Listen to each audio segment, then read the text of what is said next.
Welcome along to another episode of Horsing Around with Horsepower. My name is Jishnu. My name is Max. And I'm Henu. And this week we've got plenty of stuff to cover. So, first things first, we're going to be talking about race strategy, followed by why do drivers lock up and what makes judging the braking distance so tricky. And then we're also going to be covering other stuff like fuel sample collection, post-race procedures, and why do gear ratios matter so much in Formula 1. So, I guess let's start with race strategy because that seemed to have the most impact in this weekend's Hungarian Grand Prix. So, I'm sure most of you must have been quite interested in seeing the race when, it started raining right from the get-go, and that sort of threw away all the strategists' plans for the race. And, it's very important in Formula 1 to get your race strategy perfect because it can result in, a driver out of the top 10 finishing on the podium or with a victory, or it can also result in a top 10 driver falling out of the points and even retiring from the race. Yeah. So, let's start by asking ourselves, what do strategists do when all their plans get thrown out of the window the second the race starts? Either, because of the weather or because of a first lap incident, like it did in Hungary. So, teams actually use this Monte Carlo simulation technique. Now, that does not mean that they actually just go to Monaco and gamble. It actually means that they run through thousands and thousands of race simulations to help determine the most likely ones and the ones in which they are able to score the most points for the team. So these are the strategies that they focus on prior to a race, and some of these strategies might not seem likely to us, but they use such complicated software and simulations that help them determine which race strategy can help them get the most points for that weekend. And It's like how Doctor Strange looked through all 14 million combinations into the future to find out which is the best one. It's the same thing here, which what strategists do. yeah, and possibly our F1 strategists run through even more simulations than Doctor Strange. And there are a couple and this is because there's a lot of factors involved in your race strategy determination. So apart from the weather, which played a huge part this weekend, I also mentioned, the first lap incidents that can totally alter your strategies. Like we saw Giovinazzi come into the pits for a fresh set of tires on his first formation lap, and then you immediately saw that after the first lap incident, his tires were kind of like that decision that he made became very useless very quickly. So your strategy is really, really complicated to get it right. And for instance, even the Ferrari strategist was silenced by Sainz when he told his team to, wait out and not pit first. When the Ferrari strategist actually saw that Tsunoda pitted and they wanted to pit, but Sainz, used his knowledge and his view of what's happening on the track to determine that, him pitting later would actually have a better impact on the race position than if you were to just follow Tsunoda and pit directly. So apart from the strategists, sometimes the drivers themselves also have a huge part to play in these kind of strategic decisions. And I think another obvious example for this one would be when Hamilton was the only driver to start the race on the restart, after the first formation lap. Yeah. That was really weird, wasn't it? I almost thought you forget about that. It really shows that, even if the strategists run through thousands of simulations, they may not come out with instances like this where the rain suddenly stopped and the track goes completely dry. Hamilton was left literally alone on the track. I think many of you might have seen the screenshot or on Instagram or YouTube where it was a really unusual race restart where Hamilton was literally the only one on the starting grid. Yep. And the rest of the drivers started from the pit lane. Yeah, and all that happened because of the first lap crash. And Hanel, why don't you tell us actually, what caused the first lap crash with Bottas, misjudging the braking distance and so on? I mean, okay, honestly, it's quite simple. Bottas didn't really judge his braking distance quite well. It was very wet, and his brakes weren't warm enough. And I think it was a combination of these factors that caused, the crash to happen. But it's also the fact that his wheels also locked up, which resulted in even lesser grip while he was braking. So, I think the biggest question that some of listeners would have is, how does the brake system on an F1 car work? So it's actually quite similar to a road car in the sense that the brakes on a Formula 1 car works on all four wheels. But, how exactly does it work? So when a driver steps on the brake pedal, it compresses two master brake cylinders, one for the front wheels and one for the rear. And this generates fluid pressure. At the front, the fluid pressure is delivered directly to the front brake calipers, and inside each caliper, 6 pistons clamp their pads against the carbon discs, and the friction between the disc and the calipers slows down the car.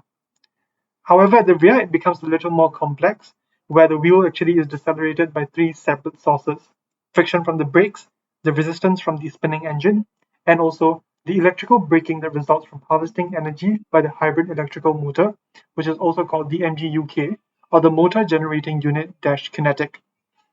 So when the driver presses the pedal, the fluid pressure it generates in the rear braking circuit is picked up by the electrical pressure sensor, and the harder the driver presses, the larger the signal. The thing is, this larger the signal is, the more aggressively the electrical control unit of the car will send out to the different to the three different sources, and the percentage of each signal sent out to the different sources is controlled by the team.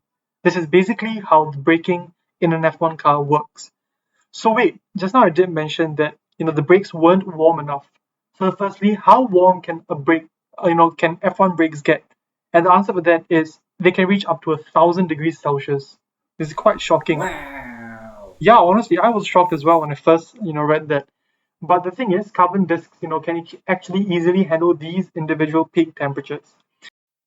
However, while they can easily handle them once or twice when they are at their peak, high temperatures over a prolonged period can create some issues. So cooling down these brake discs is actually a very important part of an F1 car. And what happens is that when they're going down the straights and they're accelerating, the air that flows into these brake through the brake ducts actually cools it down um, between 200 and 600 degrees Celsius, depending on how much the car actually has gone down the straight or how far it has traveled.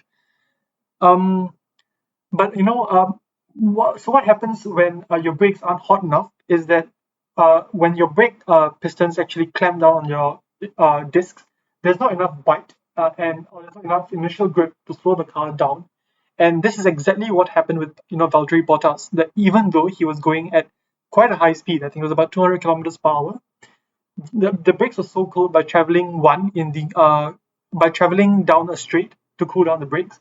Two, by standing at the starting line for quite some time while the rest of the cars were lining up. And three, by the cool temperatures in the surrounding air because of the rain.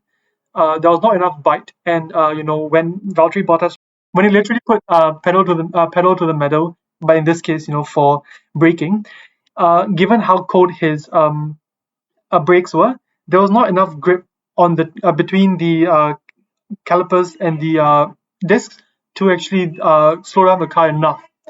So another factor that actually played into the braking conditions was the fact that there was very less grip available on the track because of the rain. So Max, do you want to tell us more about this? Yep, and definitely not just in braking that grip levels play, but rolling back to the start of the race, grip levels also play a crucial role when the cars start accelerating off the line. Drivers need a grip so that the tires can really grip onto the road and exert a force on the road so that it can push the cars off the road up. Yeah. But for this case in Hungary, it was really wet at the start, and most drivers actually started in second gear. But so we need to understand why did they start in second gear, and how do gears in an F1 car even work? Are they the same or are they different? Right? So gears are essentially basically rotating wheels with teeth that lock into place with other cogs and gears. They are found commonly on your cars, your bikes, motorcycles, and many forms of machinery. So I'm pretty sure that at some point of time in your life you have seen gears. Okay, so for our case in explaining why drivers start in second gear, for simplicity's sake, I will say that the input gear is from the engine and the output gear is to the wheels. Okay, in a low gear of a Formula One car, or in fact any road car, the small input gear from the engine is connected to a bigger output gear to the wheels. So what this means is that the small input gear has to spin multiple times, around maybe 5 to 6 times, in order for the larger output gear to rotate once. In a high gear, the big input gear is connected to a smaller output gear, which means that whenever the input gear rotates once, the smaller output gear will rotate a few more times than that. So now we know what the gears are, like what is high gear, what is a low gear. So this is synonymous, when you're riding a bike. When you're starting off, it's easy to get going in a low gear, and once you get up to speed, you change to a higher gear to maintain the speed or to speed up. Now, just keep that in mind as I'm going through the next part. In the low gear, most of the power in the engine is form of torque or moments. So torque is essentially, basically, it's a turning force, and most of it goes into spinning the wheels, right? Which is why you can't get much speed in low gear, because actually power is a function of both torque and speed. So they are inversely proportionate. You can't have both. You can't have a lot of both at the same time. If you have a lot of torque, you have lesser speed. So conversely, the opposite will be the same. So in high gear, the power from the engine comes mostly in the form of speed, which will drive the car forward, and lesser in the form of torque. So that's why when you start a car or when you're riding a bike, right, it's really, really hard to get going when you are in a higher gear. And actually, drivers makes use of this to their advantage during low grip conditions, like in this case of Hungary, right, when it was raining and the track was really wet. You want your wheels to have the most grip, right, in order to get off the line as quickly as possible. So what drivers do is they put it in second gear to prevent their cars from spinning out, because when they're in first gear, their wheels will just get all the torque and they will just literally spin out on the spot, and they can't get as fast out of the line as in second gear.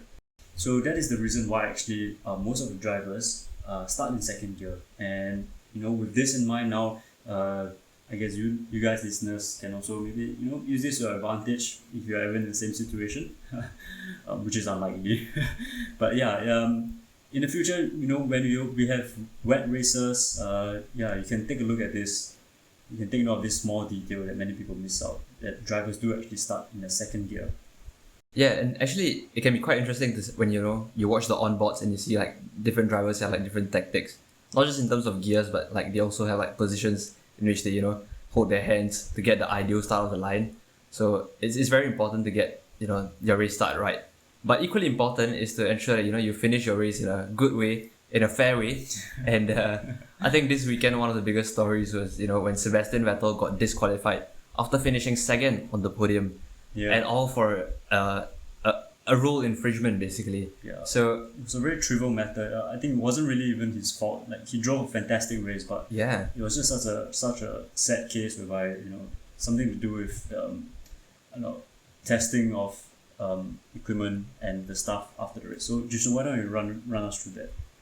Yeah, sure. So Sebastian Vettel, after the race, and not just Sebastian Vettel himself, but like all the drivers after the race are supposed to have at least 1 liter of fuel left in their fuel tank, after the in-lap from the race.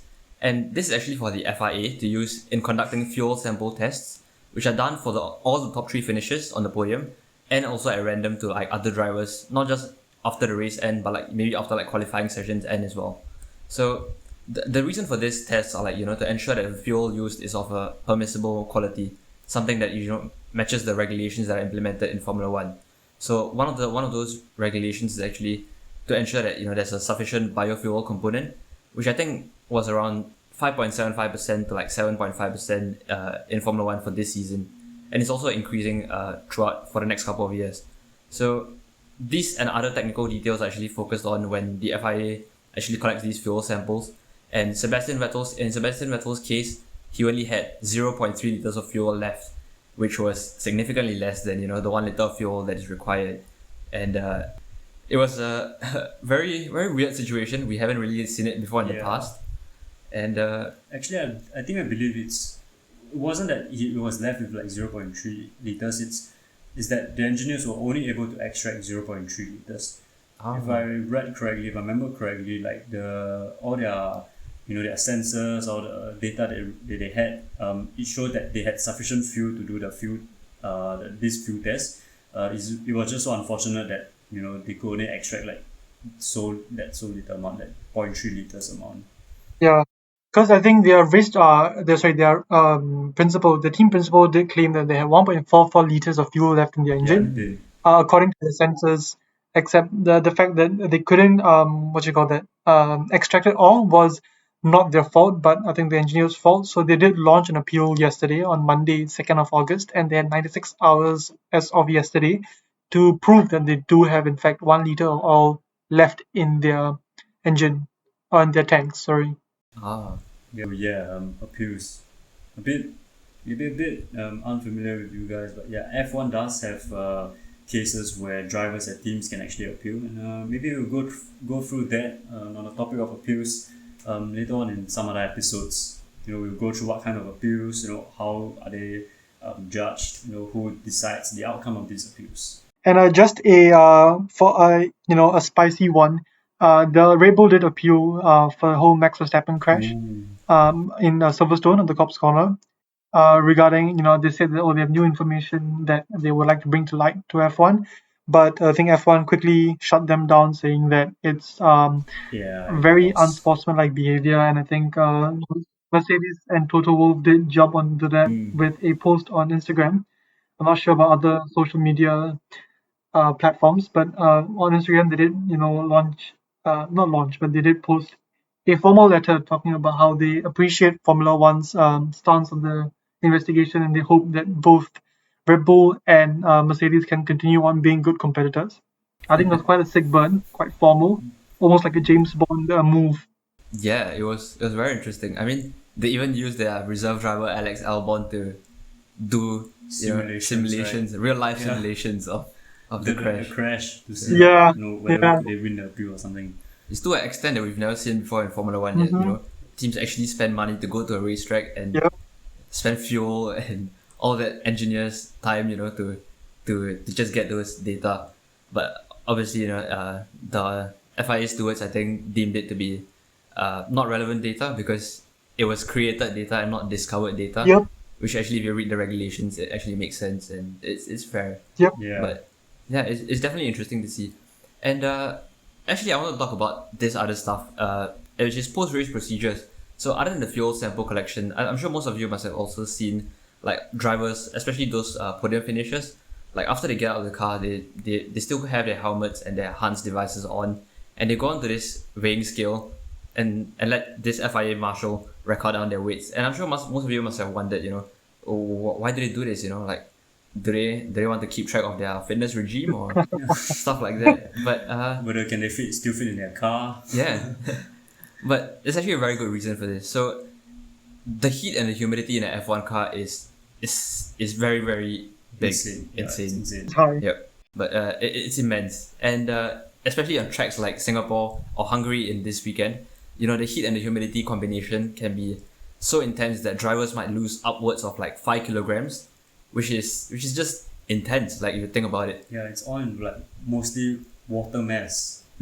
Yep. So they sweat so much during those 2 hours of constant racing, and this rule of like having the driver's weight was actually implemented by Professor Sid Watkins, who, for those of you who might not be familiar, he was one of those F1 medical doctors, one of the first ones actually to implement all these kind of safety regulations in Formula One and made the sport so much more safer than it was like just a few decades ago, where drivers actually went into races with a legitimate chance of being killed on the track. Yeah. And so huge thanks to Professor Sid Watkins for that. And this was one of the rules he implemented, which is he noted that most of the drivers in those days, in the 80s and the 70s, struggled to actually get out of their car and even walk after races that were held in like these super hot and super humid conditions. And so, especially in Formula One, in a sport that's all about weight reduction, even the drivers will also do their part by sticking to like very strict diets. And for the larger drivers, like when they combine together like the excessive dieting that they go through together with like racing under the hot and humid weather for like 2 hours, it can be super super dangerous. And that's why Professor Sid Watkins actually implemented this rule of like having the drivers wait before and after a race to ensure that they are in a healthy weight range basically. Yeah. And yeah, especially during this Hungary race, I think when Lewis Hamilton went up on the podium, you could actually see he was kind of struggling a bit. Really shows that it was really an intense, really, grueling race physically Yeah. for him. Yeah. And actually, that brings me on to the point that Hamilton was complaining about being very lethargic, very fatigued from the race, and it's very unlike any Hamilton we've ever seen in the past.